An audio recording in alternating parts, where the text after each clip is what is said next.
Cette vidéo-ci va concerner donc ce qu'on appelle l'indicatrice des tangentes. L'indicatrice des tangentes.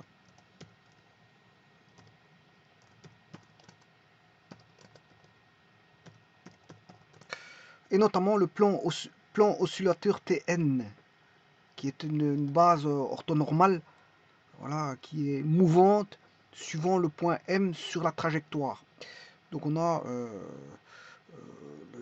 le plan oscillateur. Je ne sais pas jamais comment ça s'écrit, plan oscillateur, mais enfin bref, à mon avis ça s'écrit comme ça, oscillateur, enfin bref, je suppose que c'est ça.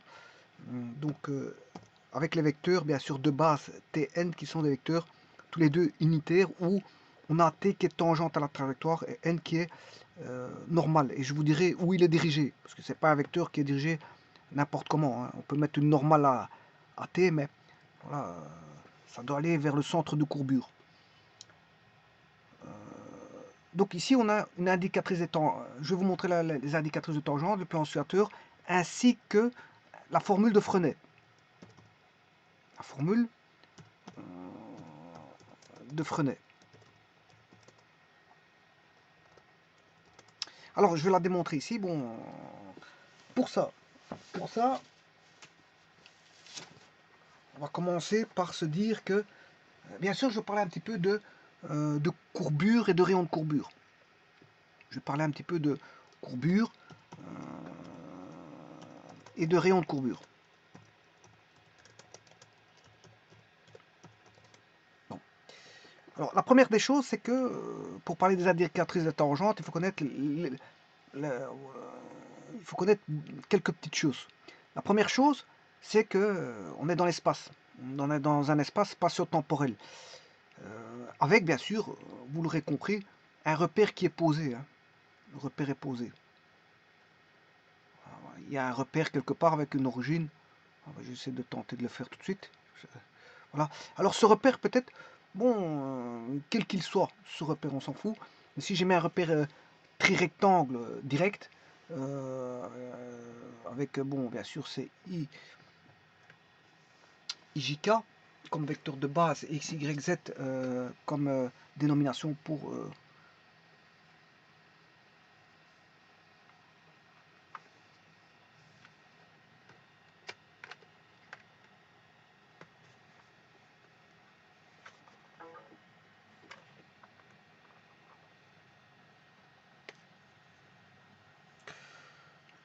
donc ici on a, je vais remettre X, Y, Z, I, J, et vecteur K, bien sûr avec l'origine O qui est ici. Alors vous avez une trajectoire, donc, que je vais appeler une trajectoire S. On a un point donné, je peux trouver en tout temps M la position grâce à un vecteur position que voici, qui est le vecteur OM.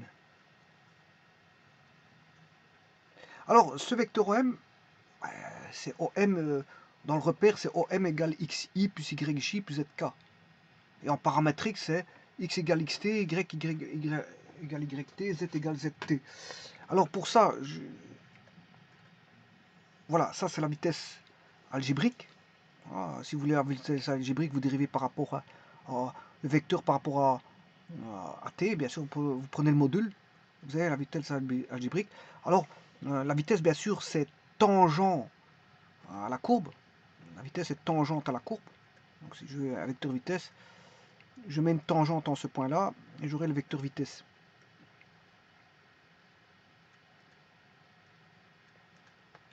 Ça, c'est le vecteur vitesse que je vais appeler V de M, c'est la vitesse instantanée.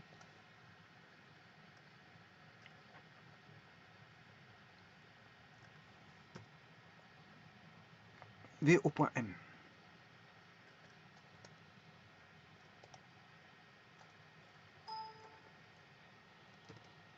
Je vais l'écrire autrement. Je m'excuse. Ici, je suis un petit peu bloqué.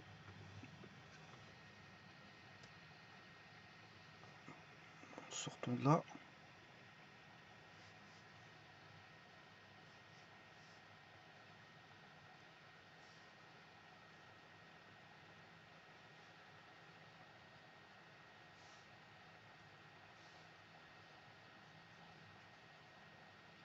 Ça, c'est le vecteur vitesse. Alors maintenant, ce que je peux faire, c'est lui adosser un vecteur tangent. Comme ceci ici, qui est un vecteur unitaire. Je rappelle que le vecteur tangent est un vecteur unitaire. Il va suivre la vitesse instantanée, le vecteur vitesse instantanée. Il va suivre ce vecteur-là. C'est juste un vecteur tangent au point M. Alors, si vous les regardez ici, on a bien un vecteur tangent. Ici, je vais faire l'indicatrice tangente et montrer un petit peu le vecteur normal ainsi que le plan oscillateur Tn. Le plan oscillateur, c'est le plan Tn, tout simplement. Une fois que vous avez la tangente, ça vous la connaissez, qui est un vecteur unitaire, il suffit de créer le vecteur normal. Mais il y a une relation entre Tn, c'est donné par la formule de Frenet. Alors, je vous rappelle ici, la vitesse instantanée, c'est dOm sur dt. Là, c'est la vitesse instantanée. Hein. Ne pas confondre la vitesse instantanée et la vitesse algébrique. Ça, je l'ai vu dans une vidéo. Ici, il suffit de faire la dérivée de la vecteur instantané par rapport à dt. Donc, ça reste un dx sur dt fois i plus dy sur dt fois j plus dz sur dt fois k. Où on a l'équation paramétrique qui est x égale xt, y égale yt, z égale zt. Voilà, ça c'est, vous avez l'équation paramétrique ici. Ça c'est l'équation paramétrique. Bon, on peut les donner l'équation en coordonnées sphériques ou si le problème voilà, est particulier, on peut faire intervenir une coordonnée sphérique, voire une coordonnée paramétrique, voire une coordonnée cylindrique, voire une coordonnée des coordonnées cartésiennes. Ça c'est pas un problème. Bon, ça change pas. Le repère il n'a pas changé pour autant, c'est juste la définition du repère par rapport à de nouveaux angles qui interviennent, des rayons vecteurs, des angles, voilà, soit deux angles qu'on a en rayon sphérique, en coordonnées euh, sphériques, oui sphérique c'est ça, longitude, latitude et longitude, je veux dire sur une sphère, ouais c'est sphérique, et coordonnées polaires cylindriques, là on n'a qu'un seul angle et un rayon vecteur. Donc un angle, un rayon vecteur, c'est cylindrique. Deux angles, un rayon vecteur, c'est sphérique. Voilà. Alors,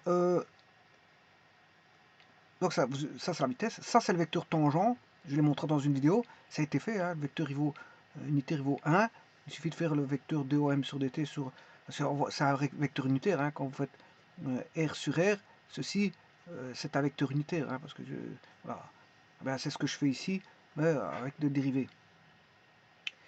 Et donc on sait bien qu'ici, dOm sur dt, c'est la vitesse algébrique. Voilà.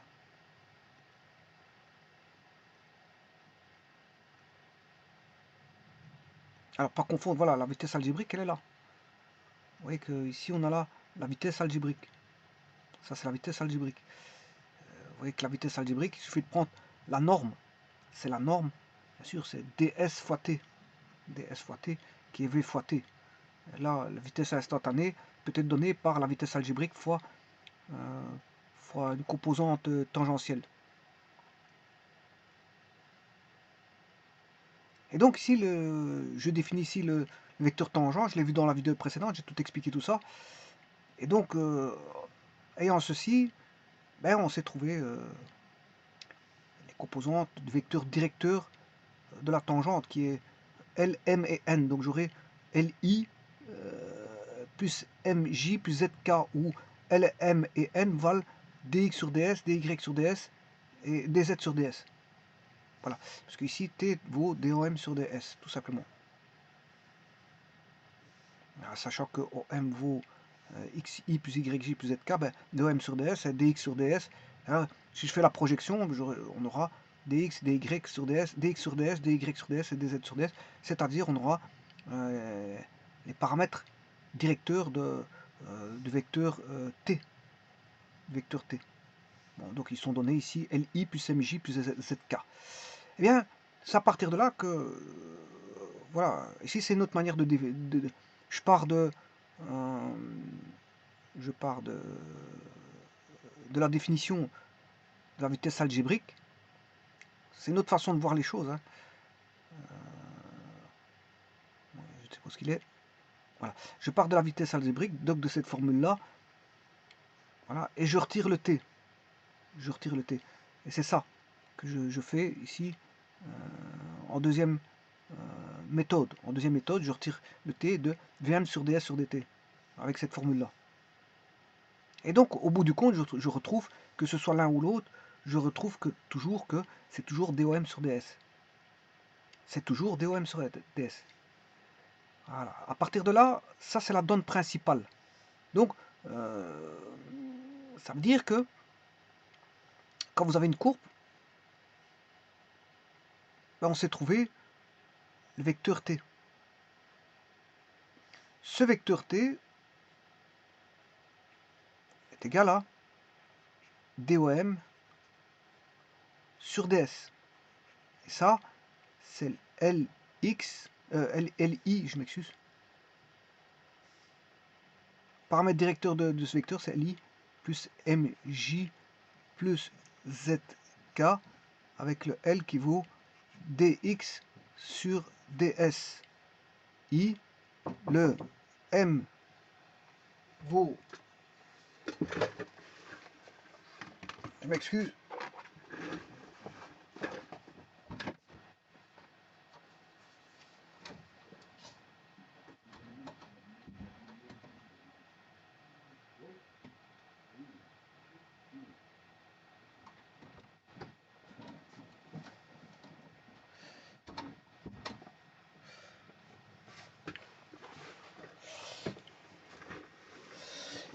le M, il vaut dy sur d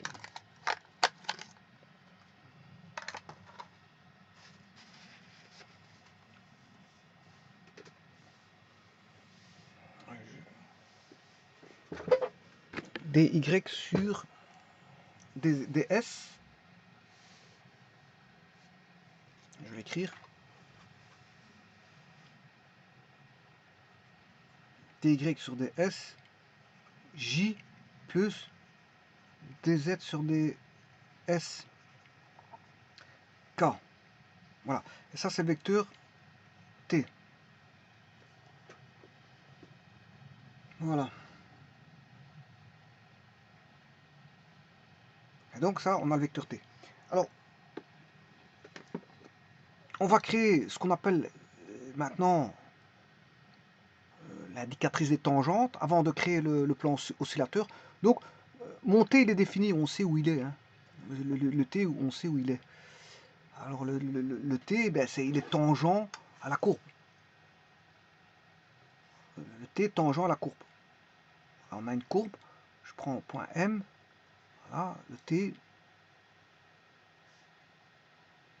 vecteur t, il est tangent à la courbe en tout point M. Bon, si le point M, il est là, M', je vais l'appeler M', à l'instant, bien sûr, t plus delta t, parce que on n'est plus en t, là-bas, c'est M de t. Alors, bien sûr, un repère étant posé, par rapport à l'origine, on définit un rayon vecteur. Ça, vous savez très bien, bon, je ne vais pas revenir là-dessus. Voilà, M de t. Alors maintenant, j'aurai une deuxième tangente. Alors, la spécificité de ceci, c'est que je vais créer, bon, pour la même chose qu'on fait pour ce qu'on appelle les vitesses. Alors, pour les vitesses, ce qu'on peut faire, la vitesse sur une courbe peut être variable, hein, mais là, à ce moment-là, on peut avoir une grande vitesse, une petite vitesse. Voilà, la vitesse instantanée au point M n'est pas celle au point M'. Donc, je peux prendre un point quelconque que j'appelle O', puisque O étant l'origine du repère, et voir tout ce qui s'y passe au niveau des vitesses. Alors, je mettrai par exemple la vitesse au point M. Voilà. La vitesse au point M', supposons qu'elle est un peu plus grande. Voilà. Et dessiner comme ça une courbe. Et cette courbe qui est là, bon, va être variable parce que elle est variable. Pourquoi? Si les vitesses sont variables. Alors, si les vitesses sont variables, ben on a ce qu'on appelle une courbe variable ici, c'est normal parce qu'on aura Ici, ça dénotifie des angles qui existent entre, voilà, entre, VM et VM', hein. Voilà, ça va montrer les angles qui... Alors si je continue la courbe, je pourrais trouver un autre VM seconde. Alors supposons qu'il est comme ça. Là, supposons qu'il est comme ceci. Enfin, je l'ai mal fait. Il soit parallèle. Je pourrais mettre plusieurs points. Hein. Bon, ici, je mets un vecteur parallèle à ceci. Voilà, je le mets là. Il n'est pas bien parallèle. Bon, difficile de faire une parallèle avec une souris. Enfin bref, je fais une parallèle. Ben, l'odographe, ça, cette courbe-là, c'est ce qu'on va appeler l'odographe. On va l'appeler l'odographe. Donc c'est l'odographe des vitesses. Mais la dérivée, la pente, la tangente de cet odographe, ce n'est rien d'autre que les accélérations. Hein. Donc pour avoir les directions des accélérations, vous savez l'avoir grâce, voilà, en dérivant la courbe H qui est l'odographe. Voilà. Et ça c'est pour les vitesses. Pour les vitesses. Voilà. Pour les vitesses, c'est variable. C'est ce qu'on appelle l'odographe. Et donc là, grâce à l'odographe, je sais trouver la direction des pentes ici, des tangentes, voilà, qui sont les accélérations. J'ai la direction des accélérations. Puisque une dérivée de dérivée, c'est une accélération, sachant que la vitesse est une dérivée. Mais une pente d'une pente, puisqu'il y a deux courbes ici, hein, il y a la courbe que je vais appeler ici S, dont je dérive, j'ai là une tangente, voilà, qui est la vitesse. Eh bien, si je dérive, j'ai la vitesse, c'est une dérivée première. Maintenant, si je dérive une seconde fois, ben, j'ai l'accélération. Dérivée de dérivée, c'est une accélération, c'est la pente de l'odographe. C'est la tangente au point, bien sûr, à un point considéré. Si au point M, je dis que ça, ici on a le point P, voilà, si au point M', on a P', si au point M seconde, on a P seconde, ben voilà, je peux tracer une courbe qui est l'odographe. L'odographe des vitesses, et donc à partir de là, les pentes vont me donner les accélérations. Voilà, alors si la vitesse est variable, vous aurez compris que les accélérations seront variables aussi. Alors variable, ça veut dire quoi? Variable en direction, en intensité. On peut avoir une intensité constante, mais variable en direction. Comme on peut avoir une direction constante et variable en intensité. Voilà, tout dépend. Eh bien, si vous avez compris cette notion d'odographe, eh bien, je vais l'appliquer au vecteur t. Mais vous aurez compris que le vecteur t, c'est un vecteur qui est voilà, de norme unitaire. Donc, ce vecteur t, il est constant en norme, mais il est variable en direction. Ce vecteur t, il vaut toujours 1. Ce vecteur t vaut toujours 1 en norme. Donc, si je devais faire un espèce d'odographe de cette tangente, ici on a 1, là on a 1, là-bas j'aurai un vecteur tangent qui vaut 1.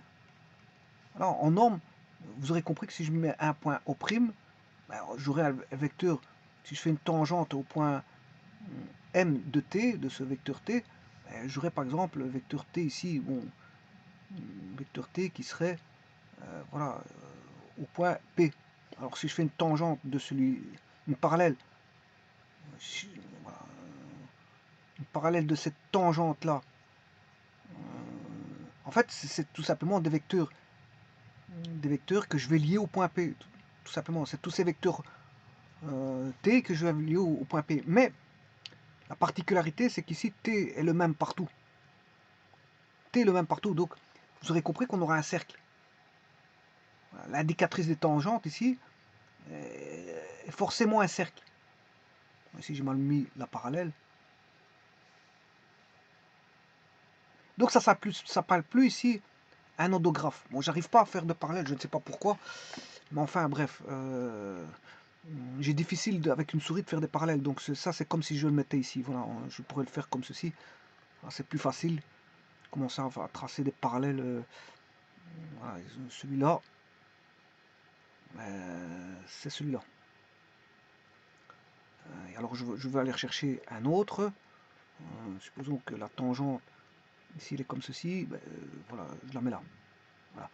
Alors la spécificité c'est que tous les cercles, enfin tous ces vecteurs sont de même, euh,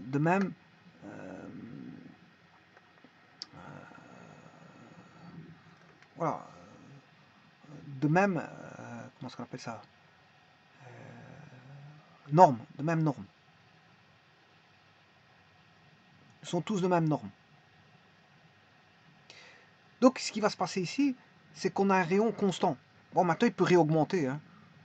Il peut augmenter, je peux retrouver une tangente qui est ici, voilà, et puis une autre tangente qui est là, mais en tout cas, on va toujours se retrouver que une norme qui est, voilà, qui est un rayon ici de 1.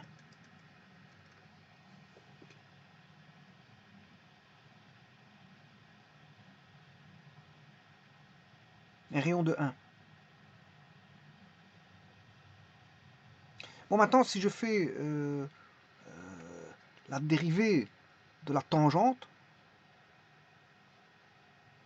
donc cette fois-ci, je vais dériver la dérivée de la tangente, j'aurai bien sûr des vecteurs qui seront comme ceci. Et ça, ce sont les vecteurs normaux. Voilà, qui sont aussi des vecteurs unitaires. C'est des vecteurs normaux. Et en faisant ça, on définit le plan Tn. Tn, qui est le plan oscillateur.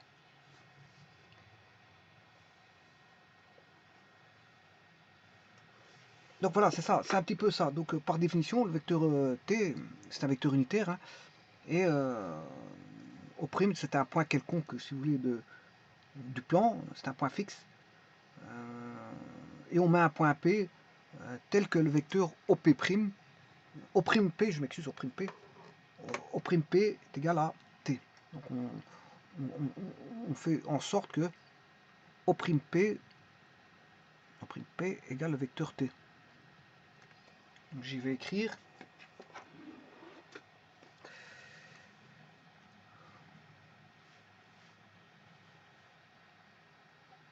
Donc ça s'appelle l'indicatrice des tangentes.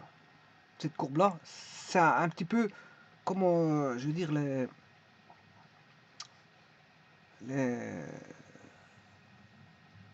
odographes pour les vitesses. C'est un petit peu la même chose. Donc, je dirais que O'P, le vecteur O'P, c'est le vecteur t. Alors, je vous rappelle que le vecteur p, c'est Li plus Mj plus Zk, avec L qui vaut dx sur ds, I plus dy sur ds, J plus dz sur ds, K. Il ne faut pas perdre de vue ceci. Alors je l'appelle L, M et bon, je ne sais plus comment est-ce que je l'ai appelé.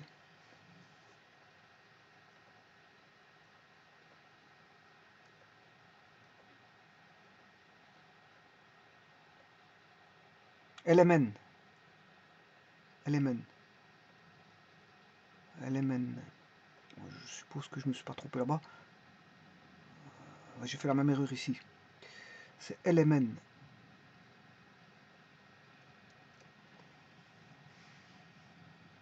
J'ai fait exactement la même erreur que LMN.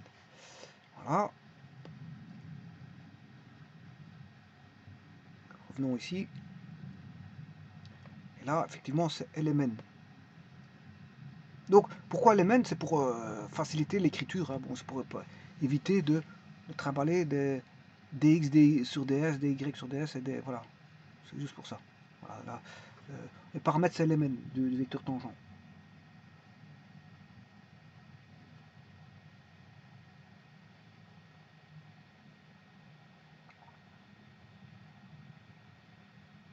Alors, n'oubliez pas qu'on est dans l'espace. Hein. Donc, ce ne sera pas un cercle qui sera dessiné, parce que la direction, c'est x, y, z, donc c'est plutôt une sphère. Hein. On aura une sphère.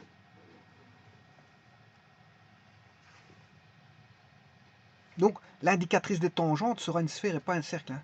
N'allez pas croire que c'est une sphère, parce qu'ici, euh, j'ai mis un cercle bon, pour vous faire comprendre, mais la courbe, elle fait un peu n'importe quoi. Elle fait, voilà, c'est des coordonnées en x, y, z. Hein. C'est pas, là, j'ai pas forcément un mouvement plan. Hein. C'est un mouvement dans l'espace. Donc, ce mouvement dans l'espace, je considère qu'il y a des variations en x, en y et en z. Donc, ceci n'est pas un cercle, mais une sphère. On peut avoir des coordonnées, voilà, en arrière, vers soi, vers le vecteur tangent vient vers nous, voilà, c'est des directions quelconques, voilà, c'est une sphère, c'est une sphère. Voilà. Donc il faut considérer que, voilà, l'odographe ici est une sphère.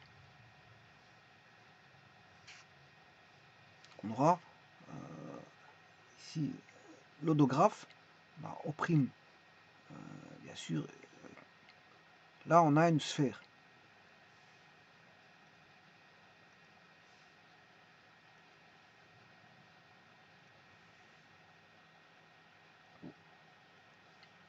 Alors si je prends une des tangentes que je vous ai vu tout à l'heure, c'est OP.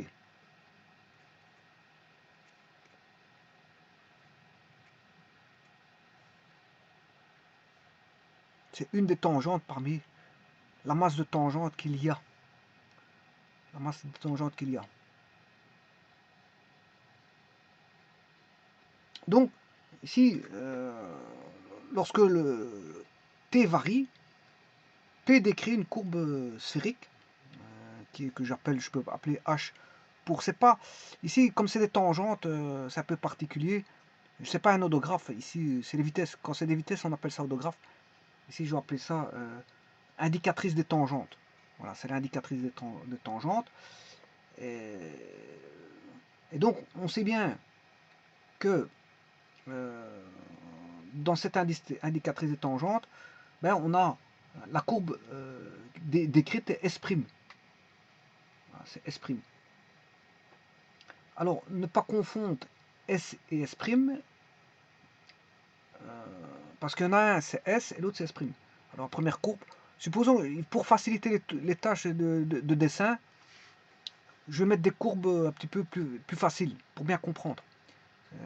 Si je mets des courbes un peu trop compliquées, c'est difficile à comprendre. Voilà, ici je vais mettre une courbe simple. Voilà, une courbe simple voilà, pour comprendre. D'un côté, bon, ça c'est la trajectoire S. Et là, pour l'indicatrice H des tangentes, puisqu'il s'agit de tangentes ici, sinon j'aurais pas appelé ça odographe. Bien, d'un côté ici, le ds, qu'est-ce qu'il vaut? ds carré, c'est x carré, dx carré, plus dy carré, plus dz carré. C'est du Pythagore. Hein. C'est un différentiel, voilà, c'est un élément en ds. Un élément en ds peut se décomposer en éléments suivant x, y et z. Voilà, c'est du Pythagore. C'est du Pythagore dans l'espace, mais pour des éléments différentiels, c'est-à-dire pour des éléments infinitésimaux, très petits mais infinitésimaux. Et là, ben, on peut dire la même chose. ds' c'est quoi? ds' c'est la même chose, si ce n'est que là on aura des... attention, ici, pas se tromper, parce que ici on a affaire à des tangentes. Or, les tangentes, on sait bien que c'est L, M et N en, je veux dire, voilà, si j'ai O', là j'ai P, ben, là on connaît la tangente, puisque cette tangente aura pour, comment on appelle ça, paramètre directeur, L, M et P, L, M et N, je m'excuse. Pourquoi je mets P? C'est L, M et N, donc c'est L, L,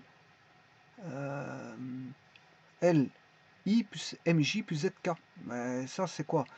Voilà, c'est ça, c'est dx sur ds, dy sur ds et dz sur ds. Voilà, que vous... alors, donc, ce qui veut dire qu'ici, on aura dl carré plus dm carré plus dn carré. Voilà que vous... ds', carré, bien sûr. Hein. Enfin, ds carré, c'est ça que je veux dire. ds' carré. que c'est ici c'est la courbe S', c'est donc 2ds' carré.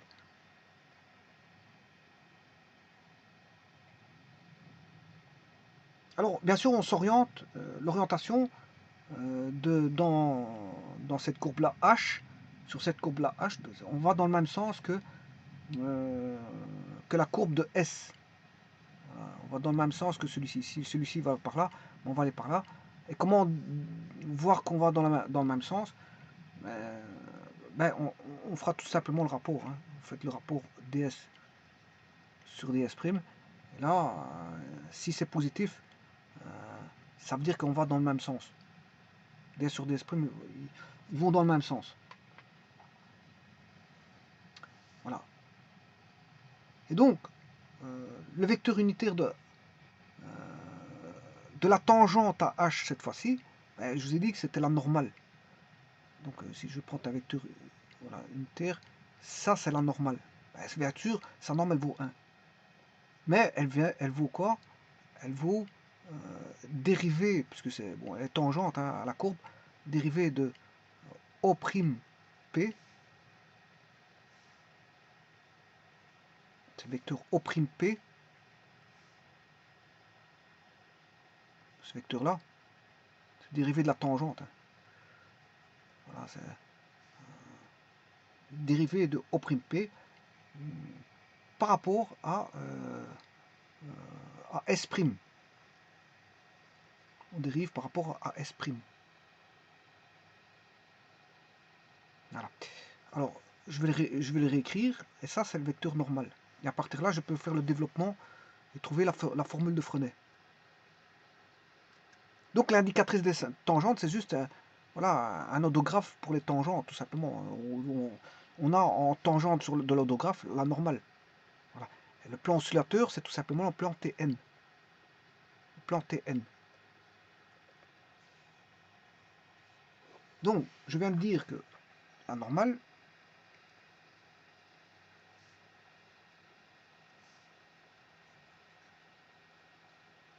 c'est tout simplement D' O'P sur ds. ds', c'est par rapport à la courbe ds'. Alors maintenant, un petit artifice, c'est de faire intervenir le ds. Ça, c'est d O'P sur ds, et par un artifice, ds sur ds. ds'.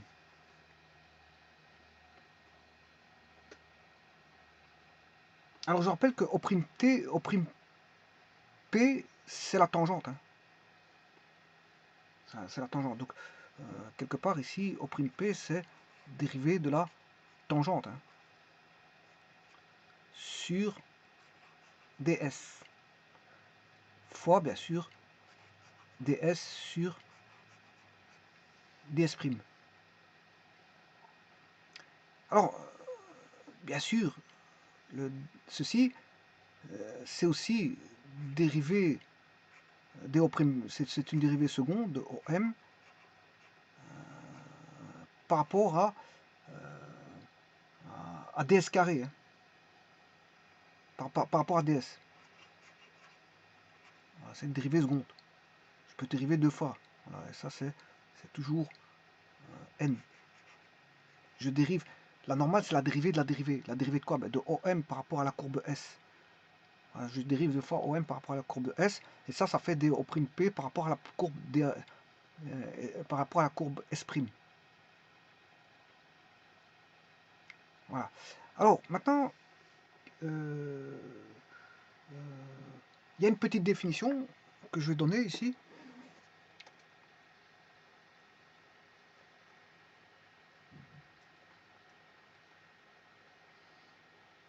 Alors, pour ça, il faut que je dessine... on peut le voir de deux manières possibles.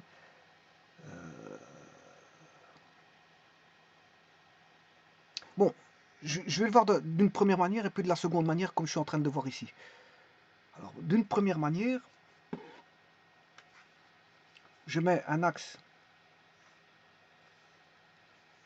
X, Y. Bon, j'ai une courbe. Voilà. Alors bien sûr, je prends un point P donné et un point P' ici. Je vais mettre un angle en P.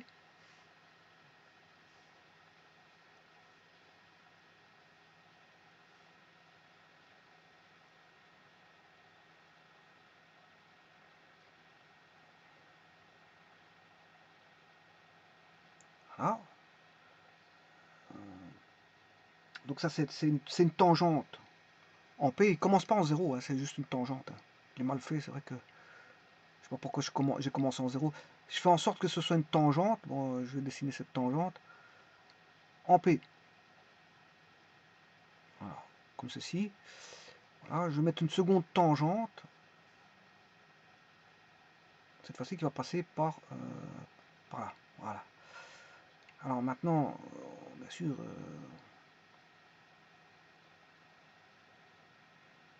hein, je vais mettre les angles. Alors si je mets les angles, j'aurai un angle ici, taux. Voilà. Là, bien sûr, vous aurez taux plus des taux. La courbe ici, il y a une courbe, n'oubliez pas qu'il y a une courbe, c'est parce que les tangentes ont pris trop d'espace. De P à P', voilà, j'ai une trajectoire de P à P' que je vais appeler delta S. J'ai une trajectoire de P à P'.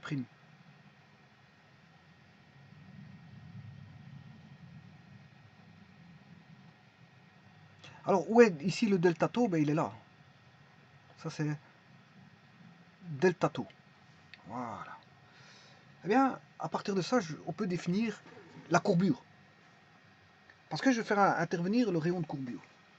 Alors, c'est une définition que je vais donner. Donc, le sens de la concavité, bon, elle est connue ici, hein, le sens de la concavité. Alors, l'allure de la courbe en un point dépend du taux de variation de sa direction. Et ce taux est appelé la courbure, au point considéré.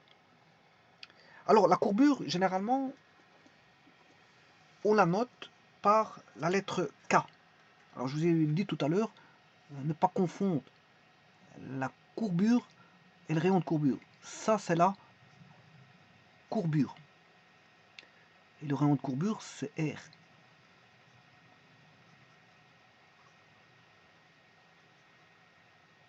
Alors, le rapport entre les deux, c'est qu'ils sont inverses. Voilà, ils sont inverses. Alors, comment définir donc cette courbure? Eh bien, donc on a les deux points ici, PP', qui sont deux points voisins, hein, infiniment. Ils sont petits, ces deux points voisins. Il y a un petit écart entre les deux. Voilà, j'ai pris delta S, un petit écart. Alors quand le point de contact de la tangente décrit l'arc PP', c'est-à-dire c'est delta S, hein, la tangente tourne d'un angle delta tau. Et cet angle indique le changement de direction. Bien sûr, le changement de direction de la tangente, hein, parce que je parle de tangente ici. Alors, il faut poser comme définition tout simplement que delta tau sur ds est la courbure moyenne de l'arc PP'. Oui, c'est à voir avec delta tau sur delta S. Alors, si je fais delta tau sur delta S, ça c'est la courbure moyenne. Bien sûr, la courbure moyenne de quoi? De l'arc PP', de l'arc ici. Ça c'est la courbure moyenne.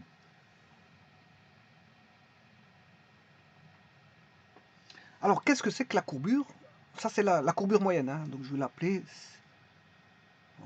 Je peux l'appeler... on va dire courbure moyenne.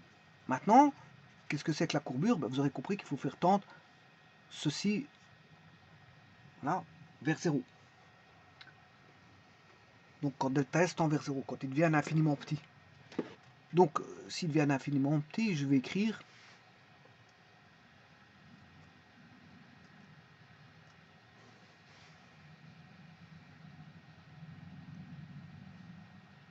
la limite. La limite, quand delta S tend vers 0 de delta tau sur delta S, eh bien ça, c'est la courbure. Bien sûr, la courbure où au point P. Hein. On parle de courbure en un point.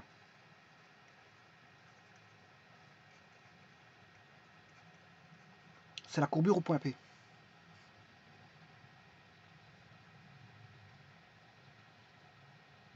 Donc, qu'est-ce que c'est que la courbure en un point? Ben, c'est le taux de variation par rapport à l'arc de la direction.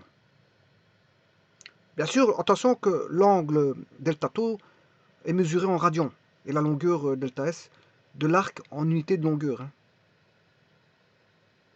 Donc, ce qui veut dire que ce rapport se mesure que l'unité de courbure là en un point est le radian par unité de longueur. Hein. C'est des radians par unité de longueur. Eh bien, maintenant, je peux vous dire que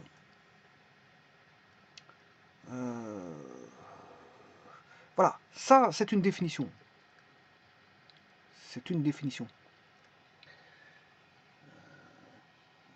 Maintenant, sachez que la courbure pour un cercle, la courbure d'un cercle, il vaut 1 sur les rayons. Je calculerai je ferai un calcul une fois. Je vous montrerai que la courbure d'un cercle, il vaut 1 sur R. Et justement, ici, ce qui se passe ici, on a justement ça.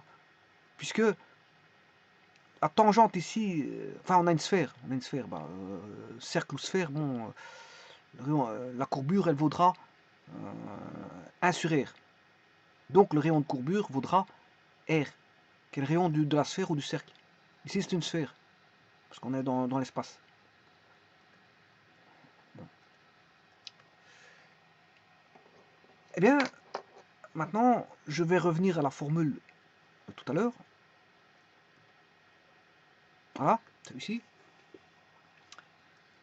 Où est la courbure ou le rayon de courbure? Où est-il caché là-dessus? Eh bien, il est ici. Vous allez le voir. Je vais le faire apparaître ici.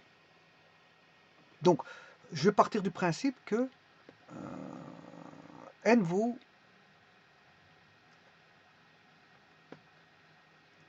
et maintenant, je vais vous montrer la formule de Frenet. Je vais la faire apparaître. N est égal à quoi? J'écris dt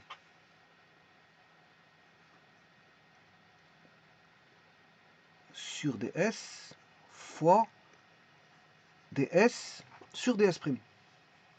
Et je vais m'intéresser, bien sûr. Alors, vous aurez compris que ds sur ds', c'est de ça que je vais discuter. Vaudra, ça c'est la courbure.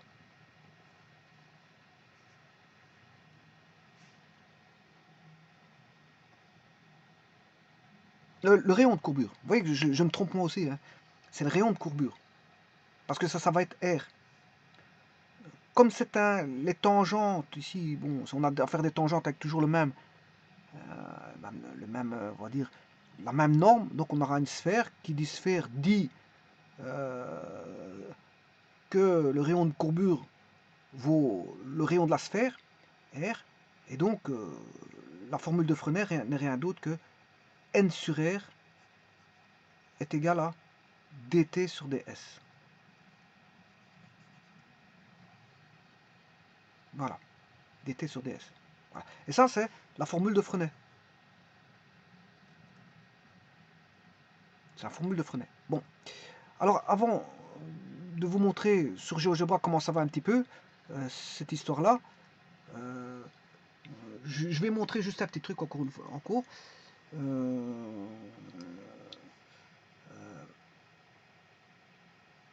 Bon, là, on a la courbe S. La courbe S. Et l'indicatrice des tangentes, c'est S', qui est une sphère. C'est une sphère. Bon. Alors, on a un point M.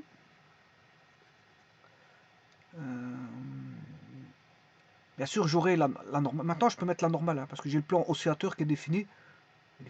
Là, j'aurai la tangente et la normale. Alors, si je prends un point M', j'aurai, bien sûr, le sens du mouvement, c'est par là. Ça, c'est le sens du mouvement, il va par là. J'ai une tangente, j'essaie de faire une tangente, je sais bien qu'elle n'est pas belle, mais enfin bref. Et j'ai la normale, qui est comme ceci. Alors, la normale, elle est dirigée vers la concavité de la courbe. Et bien sûr, c'est un vecteur unitaire. Et ce plan Tn, c'est le plan oscillateur de la courbe S. Ça, c'est le plan oscillateur Tn et le plan oscillateur de la courbe S. Voilà. Alors maintenant, les angles, ils sont où? On a un angle qui est là. Et une tangente que je prolonge. La tangente, je la prolonge ici. Voilà, je la prolonge. Et là, je vais définir, bien sûr, un angle qui est delta phi. Delta phi. Alors, si je dessine là-bas, bon, les tangentes, il y en a une au point O'. Je vais essayer de faire ça correctement, mais bon. J'ai une tangente comme ceci, donc j'aurai le point P. La seconde, elle est comme ceci. Plus ou moins. C'est du plus ou moins ici, hein, je ne fais pas ça au... donc, voilà, on aura au point M, P, le point P'. Je vais effacer. Mes dessins ne sont pas très bien, mais ça je le conçois. Hein, je le conçois. Mais c'est compréhensible. C'est compréhensible. Alors, pour aller de P à P', aussi, bien sûr, c'est un espèce d'odographe qu'on appelle indicatrice des tangentes. Pour aller de P à P', on a delta S. Delta, je m'excuse, delta S'. Parce que le delta S, c'est pour aller de M en M'. Là, on a le delta S. Pour aller de M en M'.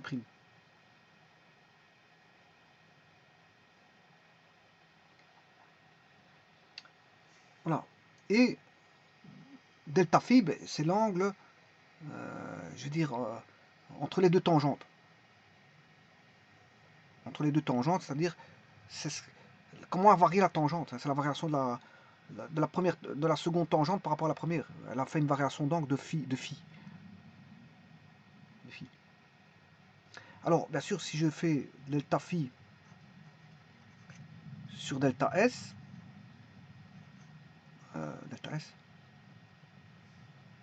vous aurez compris que ça, c'est la courbure moyenne. J'ai bien dit la courbure moyenne. Et de l'autre côté, qu'est-ce que je peux faire? Bien sûr, le delta phi, il est là. Hein. Ça n'a pas varié. On va retrouver ce fameux delta phi. Hein. Cet angle delta phi là, on va le retrouver là-bas. Donc je peux écrire que c'est delta phi sur delta S'.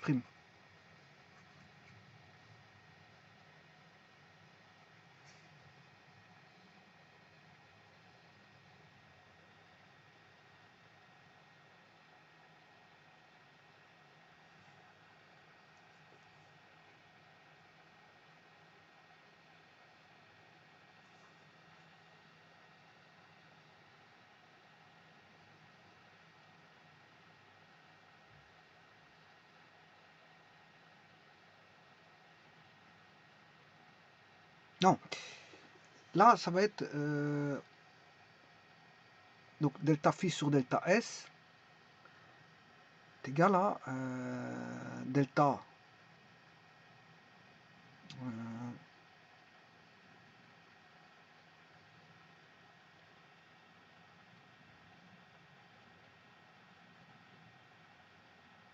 est égal à delta S' sur delta phi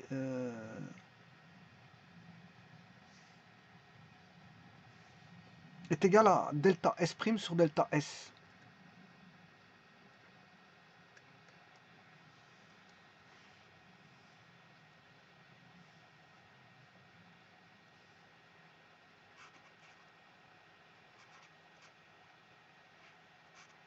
Alors ça, c'est la courbure moyenne. Hein. C'est la courbure moyenne. Quand on passe à la limite, ben, on a ds' sur ds, voilà, est égal à k. Or, dans un cercle, enfin dans un cercle ou une sphère, hein, peu importe, le k il vaut 1 sur r. Donc ici, je peux écrire que ds sur ds' vaut r, puisque ds' sur ds vaut 1 sur r. Ds' sur ds égale à la courbure. Mais ds sur ds' est égal au rayon de courbure, puisqu'on a affaire à un cercle ou enfin une sphère ici, une sphère. Donc, vous voyez bien qu'ici j'ai bien fait d'appeler ds sur ds'. Tout à l'heure, je vous l'ai dit, je vais faire la démonstration que ds sur ds' fait r, ben effectivement c'est le cas. Donc ici, je peux dire que la formule de Frenet, c'est n sur r est égal à dt sur ds. Bien sûr, dt, c'est un vecteur. Hein. Voilà. Alors maintenant que ceci est exploité, donc vous voyez qu'ici, il y a le... voilà, j'ai parlé un petit peu d'indicatrice de tangente, vecteur tangent, l'indicatrice de tangente, vecteur normal, du plan oscillateur, et bien sûr de la courbure. Mais ici, j'ai pris une courbure spécifique, hein, parce que je vous ai dit qu'ici, comme c'était l'indicatrice de tangente qui ressemble à une sphère, enfin qui est une sphère, puisque les normes sont partout les mêmes, donc ici, c'est un peu particulier. On a une sphère, donc le rayon de courbure de la sphère, c'est... Bon, le rayon de courbure de la sphère, c'est son rayon. Maintenant, voyons voir voilà, sur GeoGebra comment ça peut s'interpréter. Bon, petit instant, parce que c'est vrai que GeoGebra, il faut qu'il se réveille un petit peu. Parce que là, il n'a pas travaillé depuis un temps. Voilà. Voilà.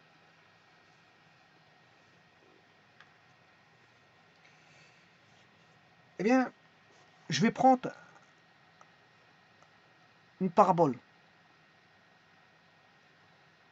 Je vais effacer tous les points qui suivent.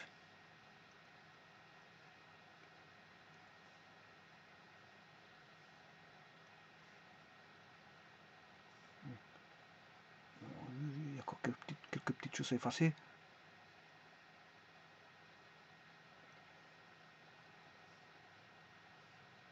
Eh bien, je vais créer le plan oscillateur. Le plan oscillateur voilà, d'une parabole. Voilà, ça c'est la parabole. Y égale x carré, il n'y a pas plus simple que ça. Je fixe un point A. Voilà, il est là. Bon, je peux le faire avancer. Hein. Il va avancer un tout petit peu. Il va aller dans ce sens-là. Donc le sens de S, c'est par là. De la droite vers la gauche. De la droite vers la gauche, ça c'est son sens. Mais la courbe S, c'est une parabole. C'est Y égale x carré. C'est ça la courbe. Elle est connue, la courbe. Voilà, j'ai mis une courbe connue. Je place un vecteur unitaire sur l'axe X. Voilà, ça c'est mon fameux I, mais ici il s'appelle U. Et mon fameux J, un vecteur de base sur l'axe X, un vecteur de base sur l'axe Y. Bon, je crée le cercle oscillateur. Hein. Le cercle oscillateur va s'adapter, va adapter le rayon de courbure. Voilà, le rayon il va construire un cercle suivant le rayon de courbure de la parabole.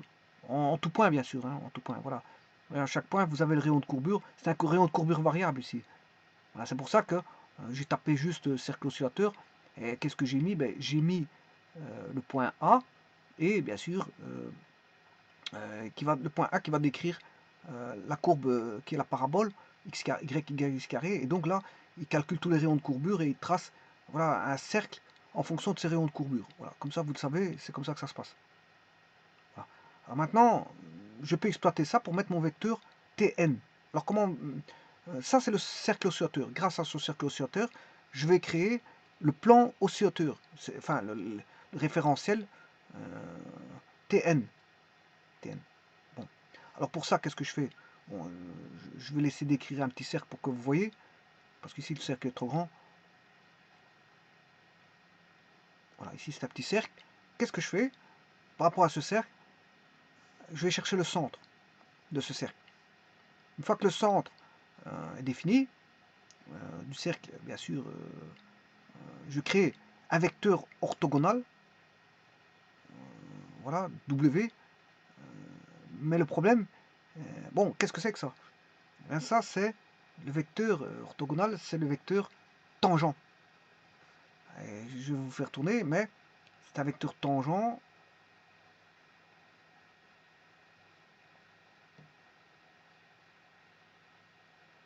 C'est un vecteur tangent à la courbe. Mais le problème, c'est qu'il n'est pas adapté. Il n'est pas adapté parce qu'il est un peu trop grand. Moi, ce qu'il me faut pour le vecteur tangent, il me faut un vecteur qui soit, je veux dire, de norme constante qui vaut 1, un vecteur unitaire. Alors, comment créer à partir de ce vecteur-là un vecteur constant de norme égale à 1? Ben, c'est aussi simple que ça. Il suffit de prendre ce vecteur qui est le vecteur, je sais pas c'est quel vecteur,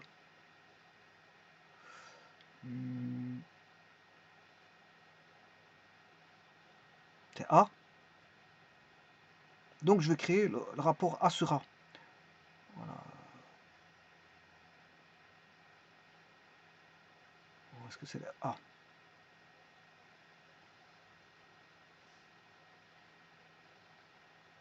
C'est le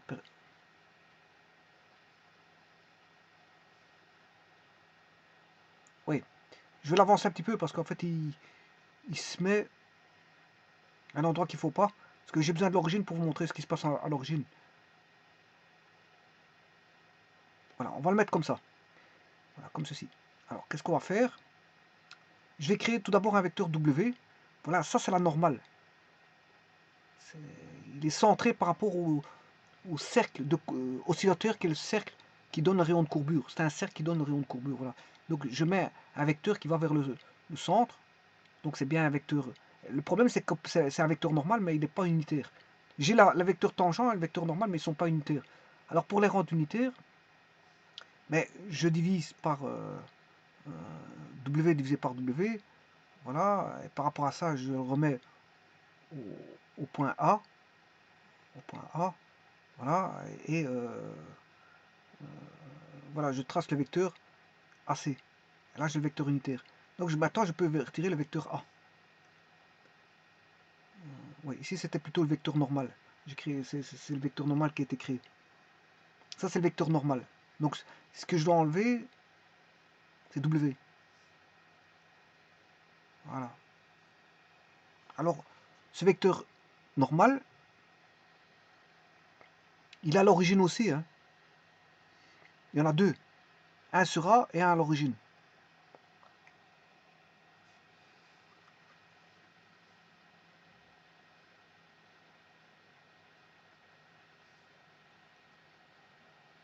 Ça, c'est le vecteur unitaire tangent.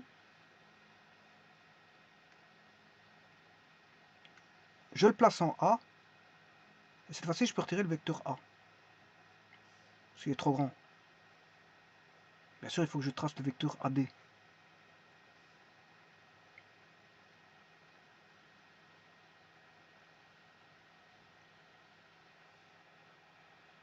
Voilà, ici vous avez tous les vecteurs. Mais rappelez-vous que j'avais parlé d'odographe, d'indicatrice de tangente.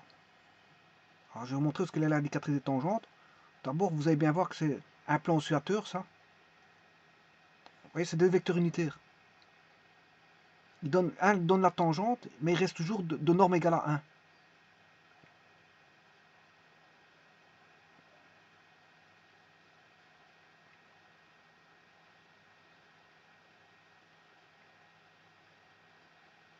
Maintenant, je vais vous montrer où est l'indicatrice des tangentes. C'est un cercle. c'est un cercle de rayon 1. Simplement ici la normale, j'aurais dû mettre la tangente normale on va voir. Il suffit de mettre l'équation du cercle x carré. C'est une courbe plane ici, on n'est pas dans l'espace, donc c'est une courbe plane. X carré plus y carré égale 1 au carré, puisque c'est un rayon 1. Voilà. Ça, c'est, on va dire, l'odographe. On n'appelle pas ça pour les tangentes, hein, parce que on appelle plutôt ça indicatrice des tangentes. Mais c'est un cercle ici.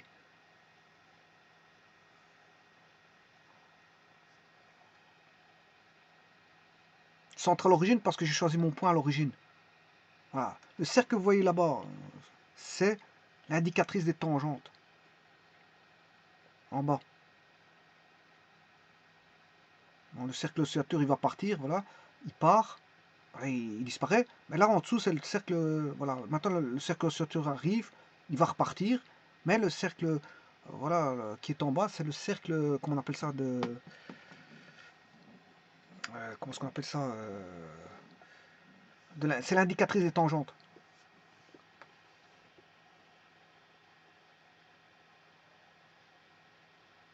Si vous voulez, c'est toutes les tangentes qui sont là, mais qui sont au point O, raccordées au point O. Et ils suivent bien, hein, les tangentes suivent bien. Voilà. Et ça suit bien, vous voyez, c'est des parallèles, hein, j'ai des belles parallèles ici. Donc on voit tout apparaître. Autant c'est difficile de dessiner tout ça. Je vais dire, c'est difficile, il faut prendre son temps à dessiner. Mais bon, le problème c'est si on commence à bien dessiner, on perd beaucoup de temps au dessin. Et pour les explications, ben, on perd le fil des explications. Le problème il est là. Ça c'est un problème. Donc l'indicatrice des tangentes, elle est là. C'est le petit cercle qui est en bas.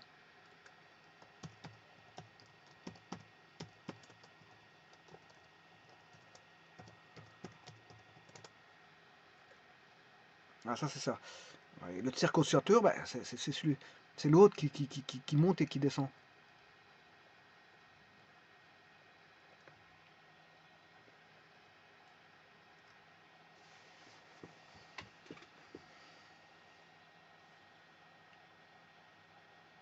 Alors, ici c'est simple, parce que dans la démonstration de la formule de Frenet, c'est bon, c'est simple, parce qu'on a affaire à voilà, la courbure d'une sphère. C'est facile. C'est pas toujours le cas, on n'a pas toujours les courbures, les rayons de courbure ne sont pas toujours aisés à trouver. Hein. Bon, il faut faire du calcul. C'est à voir avec les différentiels. Voilà. Mais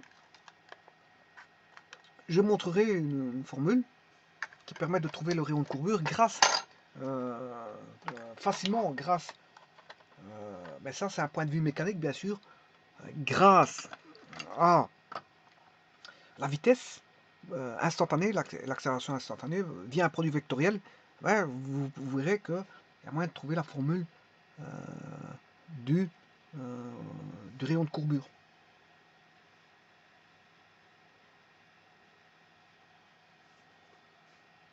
Bon, là, je vais faire une petite excuse, c'est vrai, je vais m'excuser aussi, c'est juste pour les dessins, parce que les dessins, ils sont pas terribles, mais bon, j'ai essayé de faire en sorte d'avoir des tangentes, mais c'est vrai que mes tangentes n'étaient pas euh, des bonnes tangentes, les reports des vecteurs n'étaient pas bien, mais en tout cas, c'est compréhensible dans la façon de voir les choses, dans les explications, c'est vrai que je m'en excuse ici, mais voilà, pour tracer l'indicatrice des tangentes, il faut faire des belles parallèles. Hein. Je peux m'amuser à faire une vidéo où je mets des belles tangentes. Bien sûr dans un plan, parce que l'espace, on ne verra pas les tangentes qui reviennent dans la direction voilà, de l'écran, on ne verra pas. Donc ce que je peux faire, c'est mettre une courbe plane et mettre un cercle qui va représenter, je veux dire, toutes ces tangentes là avec une courbe où voilà, ça varie. Ici, j'ai pris un cas de figure, hein, c'est y égale x carré. Ah, c'est une belle courbe, voilà, elle est symétrique, voilà, tout est symétrique ici, c'est pas une courbe quelconque, voilà, c'est une parabole. C'est une parabole, voilà.